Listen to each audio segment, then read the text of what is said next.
ఓం గం గణపతయే నమః. ఓం భాగర్ధావివ సంపృక్తో భాగర్ధ ప్రతిపత్తయే జగతః పితరో వందే పార్వతీ పరమేశ్వరో. శ్రీ ఉమామహేశ్వరాభ్యాం నమః. ధనుస్సు రాశి వారికి మే మాసంలో ఉన్నటువంటి గ్రహస్థితిని గనక గోచార స్థితిని గమనించినట్లయితే చతుర్థంలో ఉన్నటువంటి అర్ధాష్టమ శని, అర్ధాష్టమ కుజుడు విశేషమైనటువంటి ప్రతికూల భావాలని ప్రసాదిస్తూ విద్యార్థులకి విద్యలో ఆటంకాలని, గృహపరమైనటువంటి ఎవరైనా గనక గృహాల్ని కట్టాలన్నా భూములు కొనాలన్నా వాటిల్లో విశేషమైనటువంటి నష్టాలని కలగజేస్తూ గృహ కట్టడాలని ముందుకు సాగనీయకుండా ఇబ్బందులు పెట్టే పరిస్థితి, మాతృపరమైనటువంటి అనారోగ్య సమస్యల వలన వీరికి కాస్త ధన నష్టము, సంతానము మాట వినకపోవటము, సంతానపరమైనటువంటి మరి విద్య కోసము, విదేశీయాన విద్య కోసము వీరు ఏదైనా సరే పెట్టుబడులు పెట్టినా కూడా వాటి పరమైనటువంటి ఆర్థిక సంక్షోభాన్ని ఎదుర్కొంటూ గృహంలో మానసిక సౌఖ్యాన్ని కోల్పోవటము, ఆర్థిక పరమైనటువంటి లావాదేవీలలో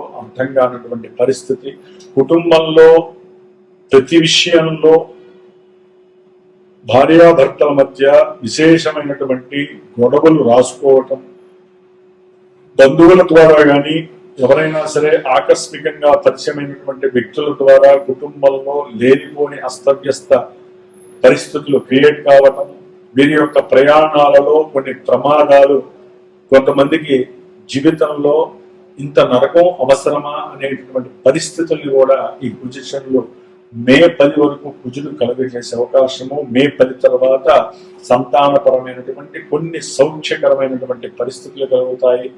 కాకపోతే అనారోగ్యపరమైనటువంటి సమస్యలు వీరికి అర్థం కాని ఒక జీవితంలో ఇంతటి పరిస్థితి, గడ్డు పరిస్థితి నేను ఎప్పుడూ అనుభవించలేదు అనేటువంటి అర్ధాష్టమ శని దోషాలు బాగా వీరిని ఇబ్బంది పెడుతూ ఉంటాయి. ఎందుకంటే శని యొక్క దృష్టి వీరికి వ్యాపార స్థానమైనటువంటి కన్యారాశి, కర్మస్థానం మీద, అట్లాగే వీరి యొక్క స్వక్షేత్రం మీద, 6వ స్థానం మీద పట్టణం ద్వారా ఉద్యోగపరమైనటువంటి వ్యవహారాల యందు వీరు స్వయంకృతంగా చేసుకున్నటువంటి కొన్ని లోపాల వలన ఉద్యోగాలు కోల్పోవటం, విపరీతమైనటువంటి అప్పుల బాధ, కుటుంబంలో వీరికి ఎప్పుడు ప్రతిరోజు కూడా సంకటంగా ఉండటం, భార్యాభర్తల మధ్య లేకపోతే వ్యాపార భాగస్వాముల మధ్య లేకపోతే వీరి కెరీర్ పరంగా కానీ వీరికి అస్పష్టత కలగటము, అసలు స్పష్టత ఎప్పుడు వస్తుందనేటువంటి పరిస్థితి వీరికి కలగటం.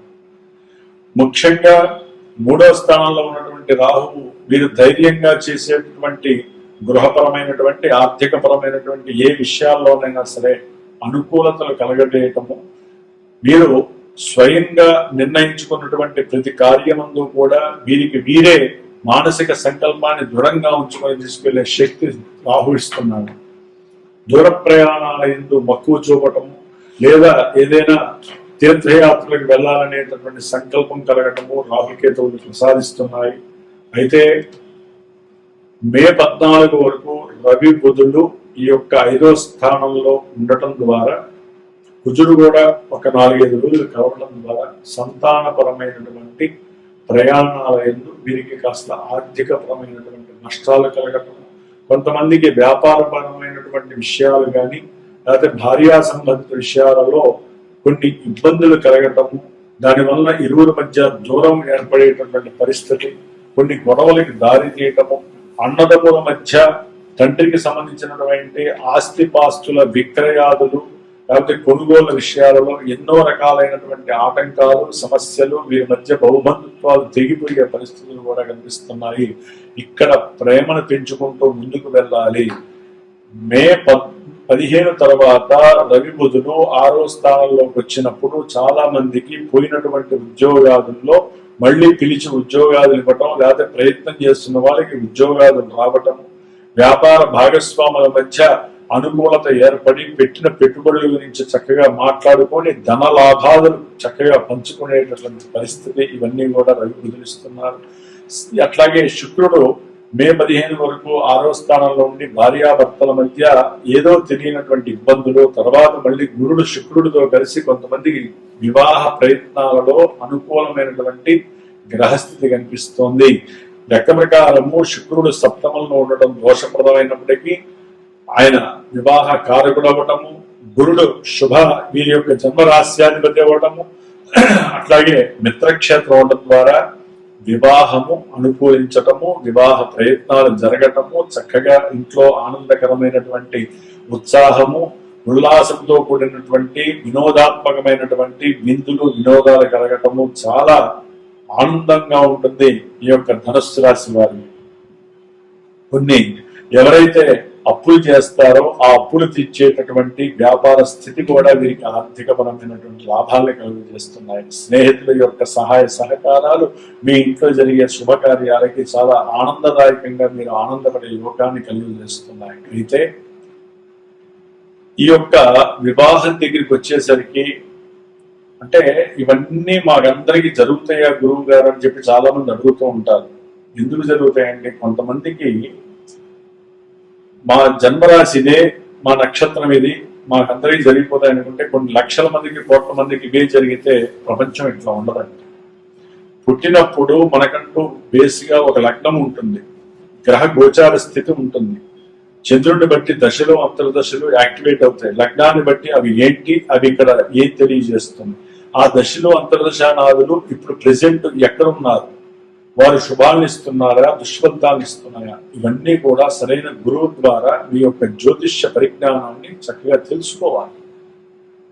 గోచారంలో పెళ్ళైపోతుంటే పెళ్ళవడం, విడిపోవడం అంటే విడిపోవడం, ఇవన్నీ కూడా కొంతమందికే జరుగుతాయి. ఎందుకంటే జాతకంలో అవి యాక్టివేట్ అయిన వాళ్ళకి శుభాలు జరుగుతాయి, కొంతమందికి ఇబ్బందులు కలుగుతాయి. కాబట్టి జన్మజాతకం తెలుసుకోవడం మీ విధి.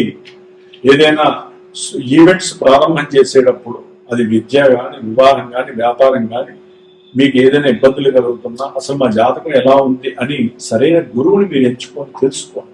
దాని ద్వారానే సరైన పరిహారం మీకు అందుతుంది. పరిహారం లేకుండా జ్యోతిష్యం తెలుసుకోకండి. జ్యోతిష్యుడిని ఒకరిని మీరు అటాచ్ చేయాలంటే కంపల్సరీ పరిహారం ఉంటే ఆ గ్రహాలు అవి ఆశిస్తూ ఉంటాయి మాకు ఈ పరిహారం చెయ్యండి అని. వాటిని మంత్రపూర్వకంగా సరైనటువంటి గురువు ఒక పురోహితుడి ద్వారా మంత్రగర్భితమైనటువంటి ఆ వేద మంత్రాలని ఉచ్చరిస్తూ ఆ గ్రహాలకి చక్కగా సందేశాన్ని పంపిస్తారు సంకల్పం ద్వారా.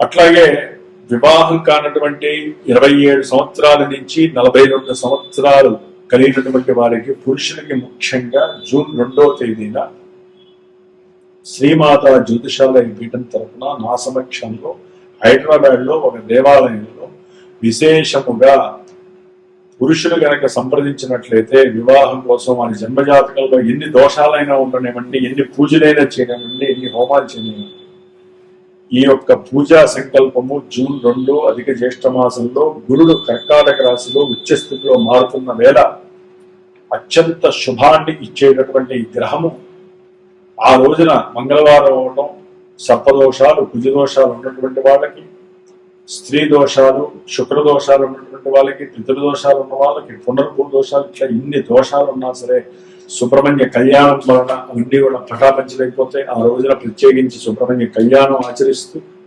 ఎవరైతే వస్తారో వారి చేత కూర్చోబెట్టి కన్యా పాశుపత హోమాన్ని ఆచరింపజేస్తూ, రానటువంటి వాళ్ళకి నేనే ప్రత్యేకించి ఆ హోమాన్ని చేసి ఆ రక్షణ భిక్షగా అందజేస్తూ, అట్లాగే వచ్చినటువంటి వారికి ఈ హోమంలో పార్టిసిపేట్ వచ్చినా రాకపోయినా సరే వారందరికీ కూడా వివాహం కోసం ఒక మంత్రం ఉండదు, కన్యా పాశుపత మంత్రం. ఆ కన్యకి సంబంధించినటువంటి ఆ మంత్రాన్ని చక్కగా వారికి ఇచ్చి ఆ 45 రోజులు ఎవరైతే ఆ హోమ రక్షణ పెట్టి మంత్రాలు చదువుతారో తప్పకుండా వివాహం అవుతుంది శాస్త్రరీత్యా. కాబట్టి ఆ నమ్మకంతో చక్కగా ఆచరించండి. ఈ యొక్క ధనుస్సు రాశి వారికి ముఖ్యంగా ఈ యొక్క గురు శుక్రుల యొక్క అనుగ్రహం తప్పకుండా వ్యాపారంలో వృద్ధి, కొత్త కొత్త ఆలోచనలు, విద్యార్థులకైతే కనుక దూర ప్రాంతాలకి వెళ్ళాలనేటటువంటి వాళ్ళకి ఒక అనుకూలమైనటువంటి అవకాశం కలుగుతుంది. అట్లాగే స్నేహితుల ద్వారా ఏదో రకంగా వ్యాపారంలో కాస్త మీకు శారీరక పరంగా కానీ ఆర్థిక పరంగా కానీ సహాయ సహకారాలు అంది కాస్త మీకు ఊరటనిస్తుంది. ఈ విధంగా గ్రహస్థితి కొన్ని అనుకూలంగా కొన్ని ప్రతికూలంగా ఉన్నాయి. ఈ యొక్క 12వ తారీఖున అర్ధాష్టమ శని నడుస్తున్నటువంటి ధనుస్సు రాశి వారు హనుమంతుల వారికి చక్కగా పూజలు చేయించుకోండి.